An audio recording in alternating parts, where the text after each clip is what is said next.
Guys Jim Corbett experience. Hello दोस्तों, कैसे हो बच्चा? Jim Corbett experience guys. You are seeing this green house.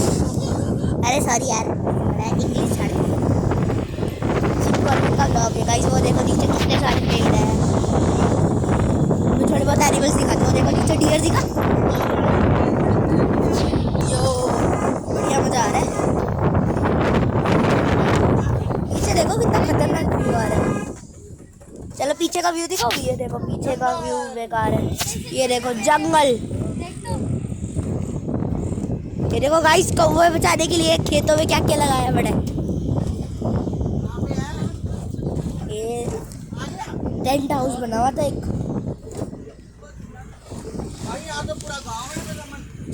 Guys देख रहे हो कितना बढ़िया है।